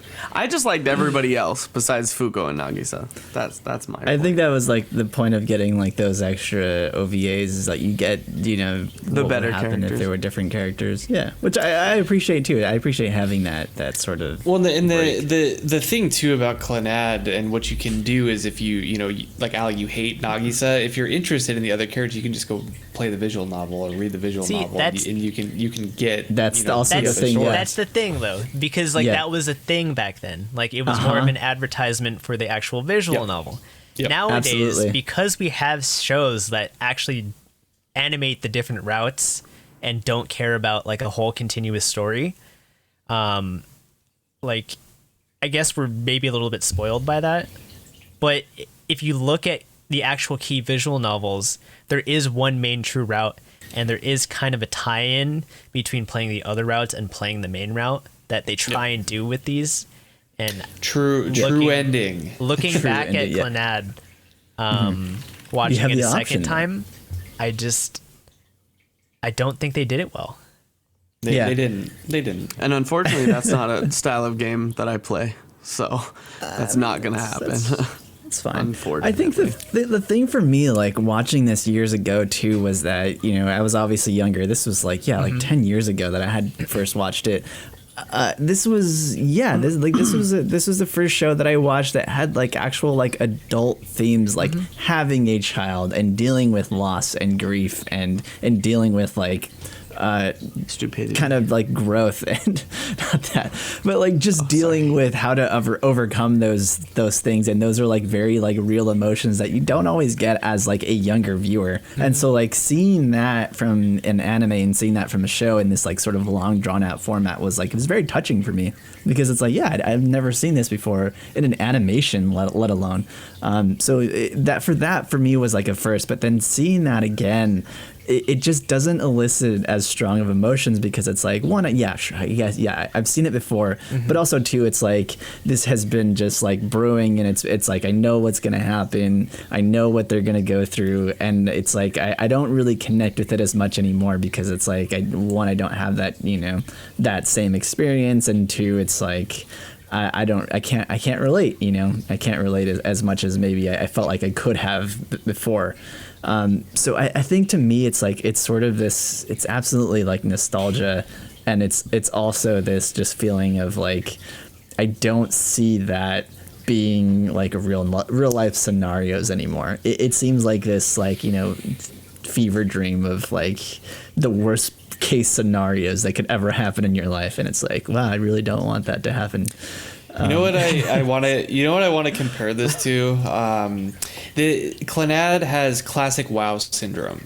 So everybody was asking Blizzard, give me classic WoW, because the nostalgia you for the took away game our private is, servers. No, not because of that. The nostalgia that I have for the game is so great. I think it would be so cool to go back and do that. And a lot of people bought into that and jumped back into the game after 16 years, and they're like, wow, this game is actually horrible. This is not a fun experience. Fucking hard. It's super hard, it's time intensive, you have to grind, you have to invest all this time into it, and it's just like the nostalgia cannot take a bad thing and make it good at the end of the day, and that's how this show is, right? It's the idea that they tried. They did something at the time, it was great, but now anime and studios have learned from that and grown from that and are better storytellers. Same thing with WoW now. WoW's a better game because of all the things that they implemented over time. So it's good for what it is. It holds a special place in my heart for when the first time that I watched it and how I felt about it. But it can kind of just live back there now. We don't need to dig that beast up. It's okay. Could have done without It's okay it. where it is. So here comes my final question to you guys. Would you ever watch this again? And No. would you recommend this, to anybody No. who may have not seen it? I would recommend a more recommend- recent show that does yeah. the same thing. Yeah. I would recommend a more recent key show, and if Kami-sama Ninata, he becomes like a similar type of show and doesn't suck at the end like Charlotte did, then I would recommend that instead. That's what I was gonna say too. Is like, you know, the key, maybe he's learned from his things too, because now we have like this more recent show that he's doing that we're watching right now. I think at the end of this season it's gonna be interesting to kind of compare the two because they are so very different, and I feel like, you know, this show is way better on every level. So. Different As a themes, no though. nostalgia watcher, I would never watch it again, and I would never ever put someone through See, that. now don't this is where it's worrying me a bit because, like, a few years later we had like Anohana, and now I'm afraid to like To go want back to and watch go back and rewatch that because it's like, is it gonna have the same issues? Absolutely, because that show, like, it made me cry because of just, you know, just, I don't want to spoil it, but, like, you know, what happens in that show, it's like, it's a lot, and it's not only a lot, like, emotionally, it's just, it's very anxiety driven because of the characters are just going through so much turmoil, and you really feel for those characters, and yeah, absolutely, like, that makes me question, like, was I just affected by that show because of like my age and because, you know, I felt like I could connect with those characters. I was a wee lad. I wasn't or is it by the because world. like, yeah, it's actually like touching subjects and these characters are really going through a lot, and, you know, do I still like feel like I can connect with those characters? And I don't know, maybe that's a good question. I'm very worried one. actually. I'm willing to believe that it would hold up a bit better because it's shorter. Yeah. That's the problem. It's only 13, with right? Clannad. 13. The pacing was so bad. Yeah. It's like Are any of the it's characters awful? Fuko? No. Then it's better. Just, it's fine. You got to get over Fuko. She's not that bad. She ruined the whole Yeah. show for me. Although I feel like I mean, Alec, you're entitled to your opinion. I'm entitled to mine. She destroyed the whole first season for me. I feel like I Alec couldn't wouldn't stand her. I feel like Alec wouldn't like Menma, so that might ruin the whole thing for. That's exactly what I was thinking. That's why I wasn't sure how to I answer couldn't the stand the Fuko, and then it I was forget all her name's Nagisa. I couldn't stand Nagisa. Like, just couldn't. I didn't like. Menma's the like tolerable a little, like, more because but she's a child. She is a child, and she kind of hits you in those like the ways that like a child can like bring about like really like deep subjects Innocence. like innocently. Yeah. And you're like, I don't know how to answer that. But I also think that Alec isn't a fan of children either, so that might not. There's also Yeah, that. there's so I don't that. know. So I don't know if you I mean, would that's a like. good Depends question. on the children. If they're like Fuko, no. I am kind of curious. Like, Children. I'm a little bit afraid, but I'm kind of curious as to how well that show will hold up because I love that show. That's Yeah. like a top Let's 10 for me. watch it. Like, all right. I think after Kyoani Todoke, I think you got another top contender then. Can be a top 10 in your heart. We Mark. can just watch it. Why don't we watch that and then we watch Monogatari. Monogatari in the new rewatch. Okay. All right. Well, then why don't we bring that up now? So I was going to announce this later, but like we finished Clannad. We want to start a new series on our Discord. So join our Discord if you want to have, you know, a say in this. If you think that we should watch a different show entirely, then please, you know, say it on there. We were thinking about watching like Death Note. We were thinking about watching some more Gundam, which we might do anyways. Or we were thinking about you know, starting a different series. So maybe we should start watching Anohana or Monogatari. So yeah, if you want to, you know, shout it out on our Discord, like I said earlier, links are on our website or on our Twitch page. Let us know if you guys, you know, have recommendations or if you're okay with us watching one of these other ones, or if you want to do a watch along, like randomly during the week, just like exactly, message in the Discord. Like I said, I'm gonna start watching Gundam again because I have this, you know, this G-Spot Gundam. unicorn banshee. We haven't even finished watching banshee. the unicorn. I haven't finished it. Yeah. Yeah, I think we were on like episode 4 or 5 for Unicorn. Of so the long I'm episode. gonna. It's not the TV series.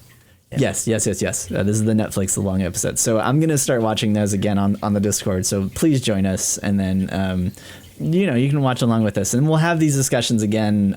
You know, whenever we finish the season, because this was a lot of fun. It was actually a lot of fun getting somebody who hadn't watched this show, even though it's been around for ages. I mean, but it was still like funny, like watching it with somebody, like somebody for the first time. It was also funny, just which is experiencing enjoyable it again after so long.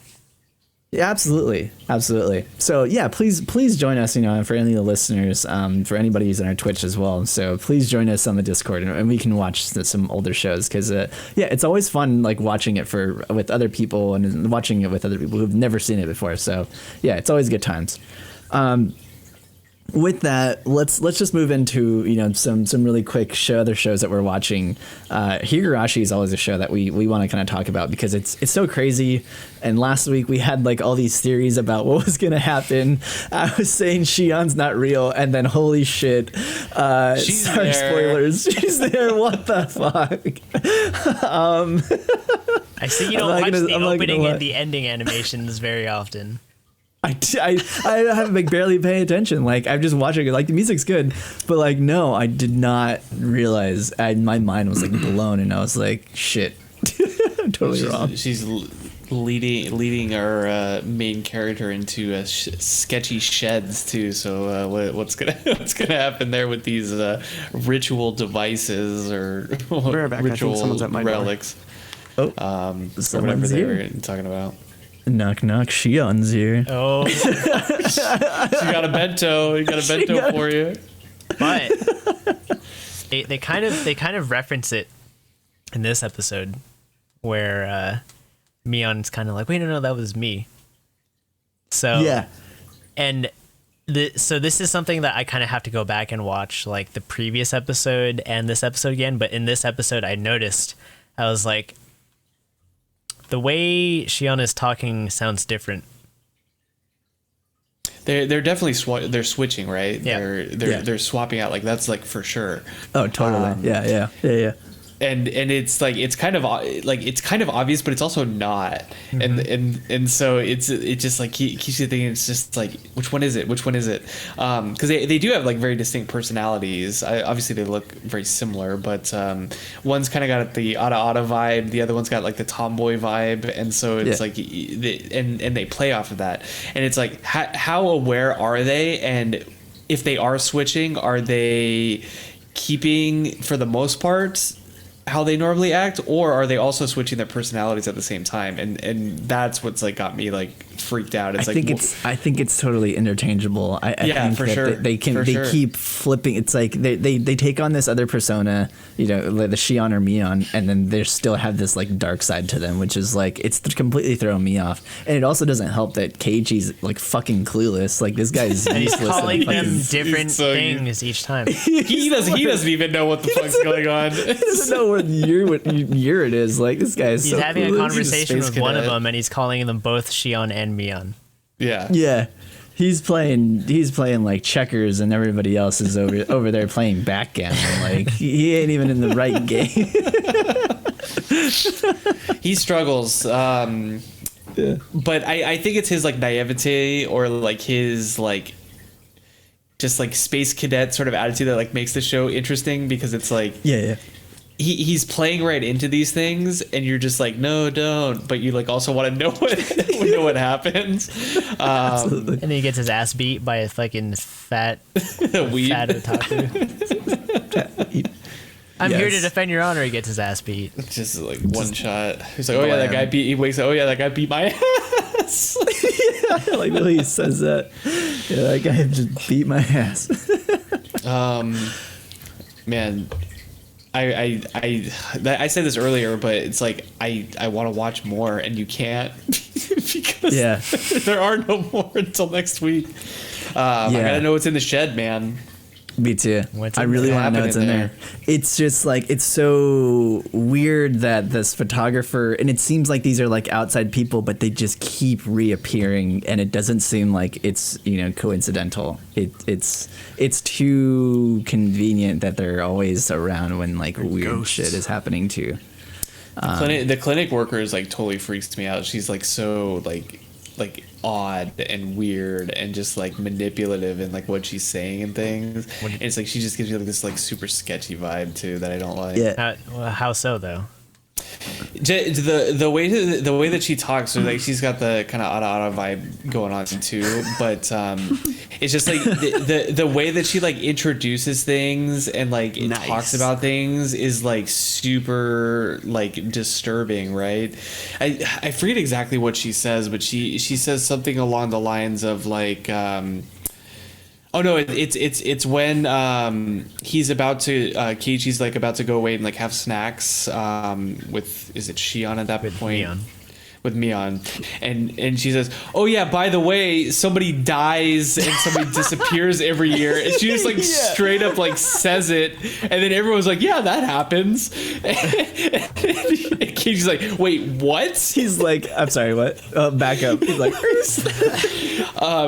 she's just like so like nonchalant and like creepy about like all these things, and it's just like it's so odd. She's like super odd, and then like the whole like get in that shed with Shion, like let's go, like fucking do it, like.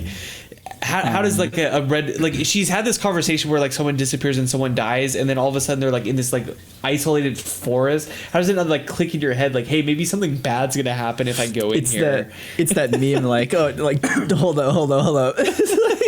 That's immediately like going through my mind. I would be like, and he's so stupid. He just like doesn't get it.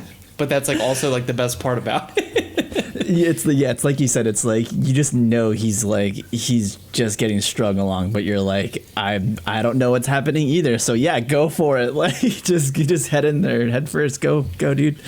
I don't know, man. This damn show. I do want to know what's gonna happen, but I just it's so tempting. It's so tempting, I have to admit. It's because I know stuff is out there. Don't, Mark. We gotta be surprised together, boyo. Gotta be surprised. I resist the urge. I will say that once the series does finish, if you are still interested in seeing the original, go watch it. Yeah. I think I probably will. Yeah. Maybe that's watch along you and I do, Mark. We can do it. Okay. Let's do it. We'll drink a barrel aged stout. Every time and watch that. I'll join for that. Hell yeah. Yeah, brother. All right. Let's get into just one last show, because I also wanted to talk about Journey of Elena, Majo no Tabi Tabi. This is like this seems like a show where it just kind of fluctuates like week to week. Like I really enjoy one episode, another episode, the next episode will just be like, this is whatever. And then this is episode 6, I think. 6. And this was like I felt like this was too Disney for me compared to the last week's. This just seemed like it's like there's a because it wasn't disturbing in love, huh? Because it wasn't disturbing. Yeah, that's exactly it. I was expecting like, and we've mentioned this before, like I was expecting like Kino's journey, because he also goes to like a land, or I think they can't lie or they can't kill somebody, and I forget which one it is. But he goes to this place where it's very similar, where like everybody is like sort of on edge, like the entire city or town is like on edge. People can't express exactly how they really want to feel, but there's also this like really deep underlying issue where everybody also hates their situation that they're in. But in Kino's, like they actually like try to kill them, like try to kill each other. But without blaming each other. And in this, it took like the Disney route, where it's like, let's just destroy the sword, and then everybody's gonna be happy again. Like everything is solved. So here's and I talked about this the other week when we were talking about Elena and the reasons like I have an issue with the show. The show does two things: one well and one poor, and they feed off of each other, in my opinion. So the things that it does good, right? It introduces this idea of a story at the start, and Elena's going through her journey. She's writing her novel or her diary to kind of be like the main idea that they introduce at the beginning of the show, that the witch that she kind of looks up to. And I think it does a good job of like introducing these stories. The problem that this show has then is it rushes through that one story in one shot. So you have one opportunity to tell that story from Elena's end, and we get that, and sometimes they're good, sometimes they're bad. I feel like this show would be better if it took its time a little bit more and told the stories maybe over a couple episodes. episodes, or the stories were more exciting, or I think a good example of an episode that's good is the episode with the witch who loses her memory and then turns her father into the demon that she then defeats. I think that the pacing and the storytelling in that one episode was very good. And one where it was not very good, the flower fields, and then the boy with trying to show happiness. That one redeems itself a little bit because it talks about the greater idea of slavery, and can people like truly be happy if you like give them things that you think make them happy. So I think that one does like a little bit better job. But this one in particular is just like it's super fairy tale-y, like what you're talking about, and it's just like, why do I care? And this episode, I didn't really care that much for it. I don't care about a town of people who, can only tell the truth. It's not that interesting to me. I'm not as invested as, a giant dragon that's destroyed this town. Why is this happening? Because it kind of introduced the idea of, here's the king, he's the king. He has this problem where everyone lies to him. He solves the problem by doing this thing, and this sword is bad, and so they have to defeat the sword. Whereas the episode with the dragon is like, we come to this town, why is it destroyed? Why is this person lost her memory? Let's figure that out. We know everything in the first 5 minutes of the episode, and we know what's going to happen. He's going to destroy the sword, and we're going to move on.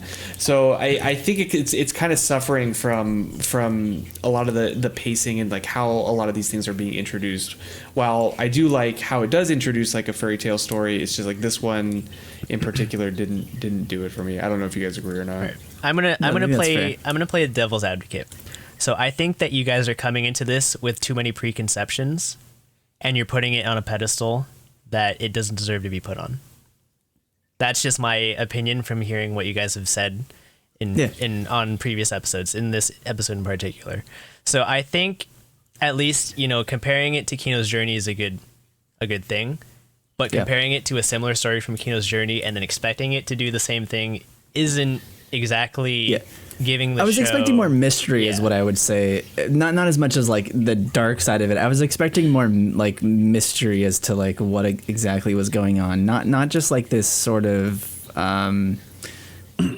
we have like a straightforward mission of like, we need to destroy the sword, and that's going to fix everything. And I've never seen Kino's either, so I can't compare the two. But kind of like what Mark said, I need a little bit more than just telling me what's going to happen in the first 5 minutes, and then like knowing what's going to happen. I think that's where the show kind of suffers for me. Yeah, because Kino's like I keep forgetting. She just leaves, like she just bails, and then like that's it. Like escapes with her life, and then that's it. And this, I was like expecting more of like some sort of build up, I guess. But I get what you're saying. Sorry, please continue. I think that the thing that's like central to this show and the story and its strongest point is that Elena is kind of at the center of all of these things, and her character has her own way of dealing with whatever happens. And I feel like the story itself that she's recounting in her diary is of second importance to kind of her interactions and what she does throughout the show. So that's what I think.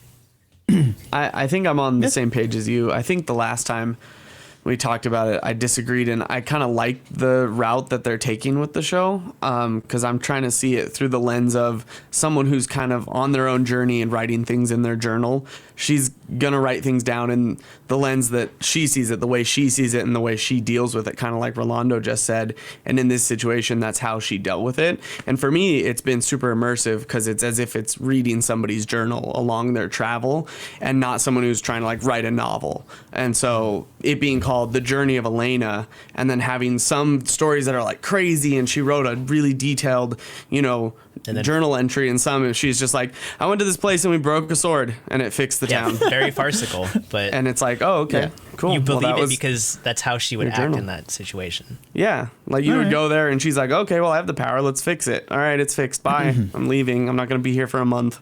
Let's go. So yeah. I guess then it is for me. It's like some of her stories are boring. Yeah. I mean, that's just No, I think that's fair too. Yeah. I think that's just part how of it like is. the point I'm making. Like, yeah, if I were reading her journal, I'd be like, well, this story sucks. This town was terrible. Yeah, no, there really wasn't much to it. I came in, that girl was annoying. I broke the sword and I left. Like that's all. So for me, it's immersive though. But I see where you're coming from. Where some of them are kind of like short, boring. Compared to the dragon, it's not as interesting. Yeah, give me more dragons and witches. That was a more really mystery, good more story. mystery in general. Yeah, I think that's the thing. It's like I was kind of expecting a little bit more of like this mystery to like Elena sort of solving out what's wrong with the city. Not so much everybody's describing like what is wrong and why, like what needs to be fixed, and then she just goes and fixes it. The thing that kind of disappoints me too, now that I think about it, is you can literally write anything, right? You're the author of this, and so you can make up all these different towns and all these different things that she has, and they made the conscious decision to make a very boring story about a sword that makes everybody tell the truth. I feel like if you're writing this or like doing this manga or writing this anime or writing the narrative however you want to think about it, there's like so many cooler things that they can do instead of copying a fairy tale that's been told numerous times. But maybe that's what they're going for. To me, it's boring. Sorry. I think that's. I don't think the show's bad. I just some of the stories she tells are super boring. I don't think you need to apologize. I don't think you need to apologize either. Yeah. Yeah, and I think that's like that's exactly the reason why I calling it like it's too Disney for me, because it's like this is sort of like a story that this is a story that we've all sort of heard in some form or another. It's probably like a mashup of a couple stories, and it just seemed too like there's got too many things going on with like the romance and everybody's already everybody's already happy again. Yeah, it just seemed like it was too convenient for me for this episode. But like, I mean, I'm still looking forward to the rest of the show. Like, I'd still like enjoy it overall because like I like Elena's character and I like the path that she's on, and I like the overall journey that she's going on. It's just like at times I feel like it sort of gets mundane because you kind of seen it or experienced it if you were a fan of like fantasy or if you've seen other things before. I think if this is a light novel, which I think it is, then this episode was probably like a side story. Like one of those short things. Like a quick story. One chapter. That, you're visiting Short some other chapter. place. Yeah, I can totally see that. Yeah, I don't know. Any other shows that we want to get through really quickly? Getting short on time here. Anybody want to mention anything? Rabbit Cafe continues to be comfy. Just catch up, Mark. Do it. I need to catch up. I really do. I'm almost done with season 1. I'll get there. Feel good of the season. Oh, Rolando, did you want to say what you said about Climbing Girls? Because I think it kind of sums it up like pretty good. Oh, it's becoming that sports anime. That sports anime, huh? Yeah. It's basically Shokugeki level of sports anime. Nice. By the way, this is going way back, but I forgot to mention it in what was the show? The Day I Became a God. Mm-hmm. The dad, I was just like, he belongs in Shokugeki. When they're going restaurant to restaurant, oh my God, I must try this. Give me the cheese. The cheese. That's all I could think of. It's like, this guy belongs in Shokugeki. His clothes need to explode off. Anyway, I was waiting for the undressing. Yeah, the undressing. I was waiting for the cheese with wine. Yes. That's how I feel whenever I eat some delicious cheese. Right, with Although delicious wine. what makes me suspect is that they're in Japan and they don't have real cheese over there. So, all right. Well, you never know. I'm just saying, how good could that cheese be? Maybe he's never had it before. He's been inside for years. You think they'd have pretty decent cheese? I mean, they have the Kobe like beef cows. Like can't they like Hokkaido milk making cheese over there? Yeah. Quality cheese comes from happy cows, or what is it? How's it? Happy cows come from California. Happy cows come there from you go. happy That's cheese. why they're not in California. Yeah, They're not in California. Or Wisconsin. They're pissed. Or Wisconsin, yeah. Or Wisconsin. Two greatest places for cheese in the world. Yeah. Besides All right, guys. Besides Italy. Yeah. In France. And a few other France. places. In France. Switzerland. A couple other. Yeah, all right, well, this is just like every other country around the world but Japan. Japan's not known for the Their cheeses, cheese game okay, is guys? trash. They're all lactose intolerant. That's like the problem. But anyway, let's not go down that route. All right. That does it for us this week. Thank you guys for joining. Please head over to our website. We have links to all our socials. If you want to contact us for any other reason, for letting us know how we're doing, if you want to say what you think we should watch, please head over to our website, animeondraft.com. We have a contacts page on there. You can contact us at contact@animeondraft.com. Send us an email.